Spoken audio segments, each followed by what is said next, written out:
you remember the Zero concepts from Honda of last year when they unveiled it at CES? Well, now they've unveiled the production versions of both the sedan and, I guess, the SUV here. So we're going to have a look at this design. I'm going to let you know exactly what I think about this design. I want to hear your opinions as well. Do you like this design? Do you think they should have done something different?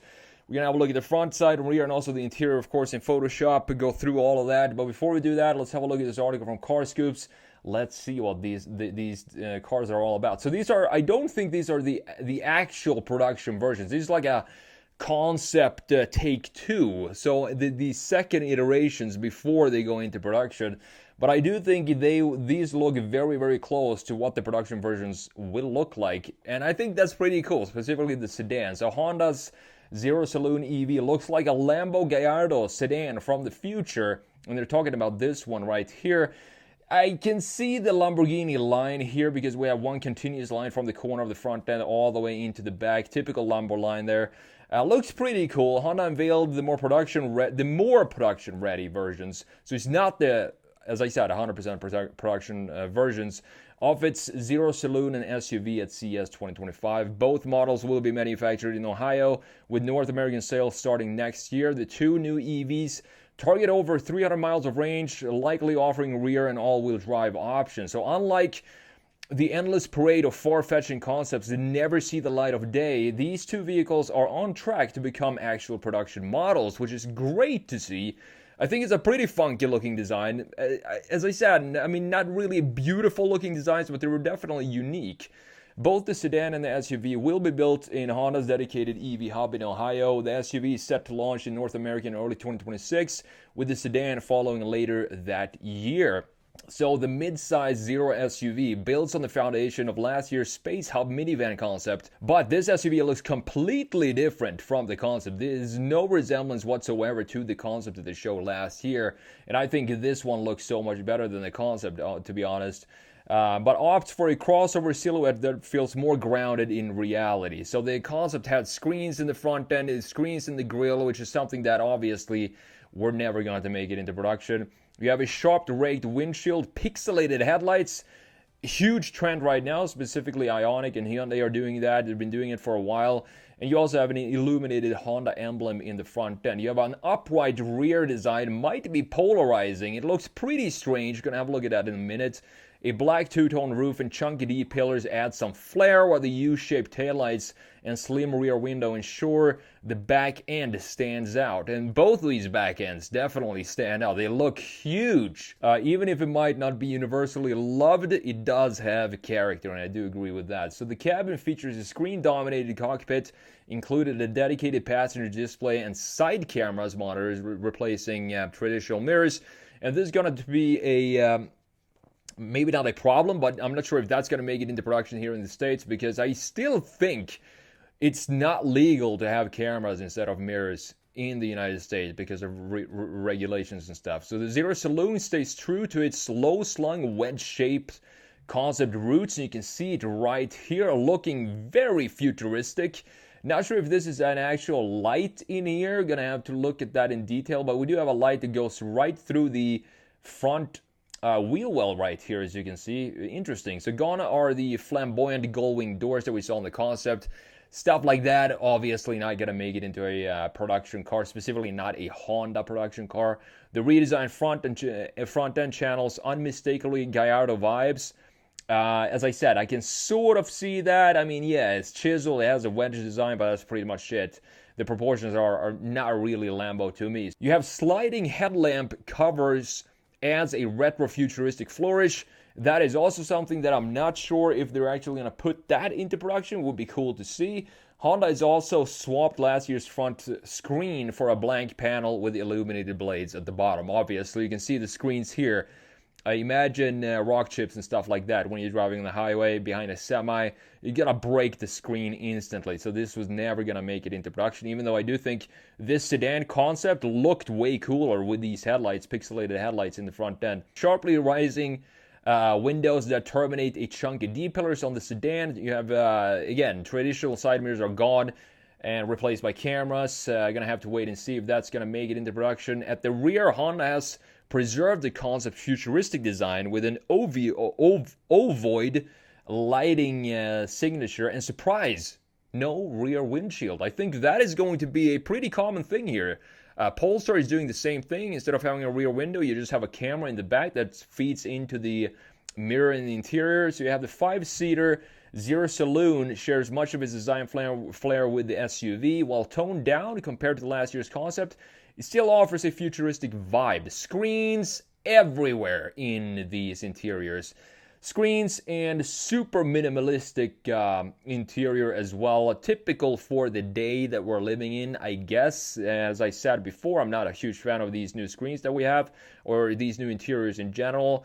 Both 0 Series models feature Honda's new steer-by-wire system, which integrates the steering, suspension, and brakes. And they also shrunk the battery pack while improving range through smarter battery management software. You have a range of about 300 miles. At least that is a target for Honda, and I think that is pretty standard today. 300 miles, it's more than enough for daily commutes and stuff like that. I don't think a lot of people are driving more than 300 miles per day, and then you can just come home and charge it.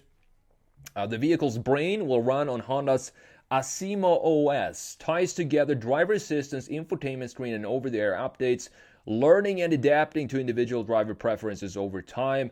It will also have level 3 self-driving capabilities, including eyes-off functionality for highway traffic jams. Now, the company plans to roll out 30,000 new charging stations. So Honda is planning to build out the entire infrastructure around their EVs as well, similar to what Tesla has done. And both of these cars will come with the North American Charging Standard port, giving owners access to over 100,000 chargers across the United States, which is great to hear. Now, with that said, let's jump in Photoshop here. Let's have a look at this design, and let's see what this is all about here. So we have the Zero Saloon on the left side, and then we have the I guess crossover slash SUV on the right side right here. And they look very different from each other. It doesn't feel like they have a clear connection to each other except for the color. You can see just how raked this design is. This is what I'm talking about when they say they look like a Gallardo. We have this line right here, one single curvature going all across the top half and then dips into the front end. We also have these illuminated bars down here at the bottom, and they removed the screen that we had in the concept, obviously not making it into production. Instead, we're getting just a normal panel in the front end. The headlights, they are covered, so this cover slides on and off on top of the headlights. When they're on, I think it makes for a very clean looking design. But when it comes to designs like this, I think there is sometimes it almost gets too clean and lacks any sort of personality. And I think that's where we're heading when it comes to these EVs. And looking at this design, this is very hard for me to see this design making it into production. It just doesn't feel like a production car to me. I could be wrong because we saw the Cybertruck making it into production, so I'm not sure if it's actually going to look like this. But when it comes in terms of beauty, beauty is of course in the eye of the beholder. But to me, I don't think either of these are specifically beautiful looking designs. And looking at the SUV concept in the front end, you can see the difference here. They look like completely different companies, these two cars. They don't have really any connection to each other. But maybe that's a good thing. You can go a little wild with the saloon concept. They call this a sedan concept, which to me just doesn't look like a sedan at all. Maybe these are the modern sedan proportions that we're going to get from now on. But looking at the SUV concept in the front end, this is more of a traditional Honda front face. This is a very interesting bumper as well. Just look at the underbite of this design. Sticks out very far here in the lower section. We have the cooling down here. That's the only grille that we have in the front end. It looks, again, very clean. And if I were to pick one of these for my preference when it comes to design, is definitely going to be the SUV concept right here, because it has more of a traditional styling to it, and it also looks almost like an internal combustion engine proportions, because the greenhouse doesn't stick all the way into this point like it does in the saloon concept right here. In addition to that, I also like the wheel design better, and I think that these black cladding that we have going around the wheel arches actually suits the car a lot. Instead of having, this is also one thing that is going away now. You see the wheel arch here, it has zero, it's just a cutout, clear cutout. It doesn't have this chamfer that we normally see going around the wheel arches like we have here, for example. You see this small little chamfer? That is non-existent on the saloon concept, and that is where I think this looks almost too stripped down, in my opinion. Now, looking at the side view here, and this is where it gets very interesting. Again, the Lamborghini line, as we talked about, one single curvature going from the front end corner down here at the very bottom all the way to the back. We have a very sharp rear end, very sharp bumpers here as well. And there's really not a lot, a lot of lines to talk about in this design. It just feels pretty bland to me. It's just a pod on wheels. And personally not a big fan of this design because, as I said, it just doesn't feel like it's been sketched.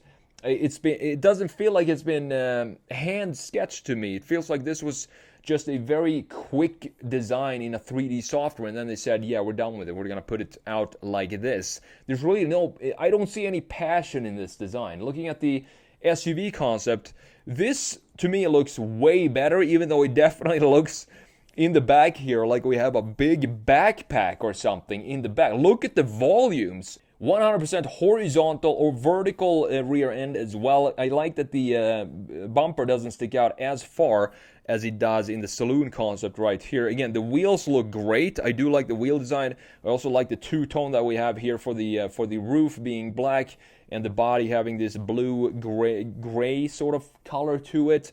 And the proportions look great. We have a proper designed greenhouse here that ends right before the front axle. You can see if we put a line out here, you can see it stops right before the front axle, giving it these internal combustion engine proportions that I like generally way better than I do EV proportions. And we also have, of course, the chamfers going around the wheelhouse, the black plastic around the wheel arches as well, in addition to some styling lines down here. For example, we have this little line at the bottom, creating a little bit more interesting vibes to just look and analyze these two designs. Now, looking at the rear end of the saloon, so saloon normally is a sedan, and I'm not sure what you think about this, but to me this looks very strange. It looks like the rear end it does sit very high up here, just pointing upwards into the sky, in a very weird angle for this, and also strange proportions for this design. But I guess, if you want to make the most out of the space that you have in this type of proportions, I guess this is the shape you're going to end up with. You can see that there is it's just one single line. So the silhouette is also not very interesting because it's just a blob on wheels. I do like the diffuser down here, though. It feels pretty sporty, almost too sporty for a Honda EV. Very aggressive diffuser. And as I said, I'm not sure how much of this car these designs are actually going to make it into production. It's going to be very interesting to see. If they actually put this into production, it's going to be one of the most unique vehicles on the road today. Looking at the SUV, this has still a lot more traditional design to it. This gives me a little Polestar vibes with the overall surface treatment that we have. Very clean design, one simple LED wrapping around here in a U shape. And here we also have a traditional rear view window that we don't have on the saloon, because that would just show the sky back here, this pointing upwards. Still have a very aggressive diffuser down here at the lower section, looking better integrated overall than we have on the saloon. And this generally just looks way closer to production than the saloon concept, in my opinion. And if Honda puts this out into production, it's going to be a very, specifically from this three-quarter rear view, I don't really mind the volumes back here. It looks like a very, utilitarian design in a modern futuristic take. Now, last but not least, these interiors they look pretty much identical to me. There is not really a lot of changes here. Not sure if we're still going to keep the yoke steering wheel in the production version, but this, again, I've said this 5,000 times before, this is not an interior that looks appealing to me to just go in and go for relaxing drive with all the brightness of the screens just blinding me when I'm going for a drive. I'm already looking at screens all day, and when I go for a drive, I don't want to have this type of integration. But it looks to be some cool graphics down here at I guess the armrest. Is this an armrest? It looks pretty hard surface to me, so I'm not sure if that is in fact where you're gonna have your arm, or if it's back here on this leather wrapped piece, hopefully on the white piece. Now looking at the SUV concept, again, not a lot of changes here, but you can see that this section down here feels way more production ready than what we have on the saloon concept with this pixelated, or maybe this is even a screen down here, I'm not entirely sure. But this feels way more, maybe not traditional, but way more close to what we're probably going to see for a production version of both of these two cars. You have screen here, and screen, of course, for the gauge cluster as well, in addition to this yoke steering wheel. So overall, these two designs, very interesting designs by Honda. As I said, they don't really feel like they're connected to the same company. If you look at the design, they feel very, very different from each other. And I do think the Saloon is more of a show car and more of a concept car than the SUV. Well, I think the SUV is pretty close to what we're actually going to see in the production version.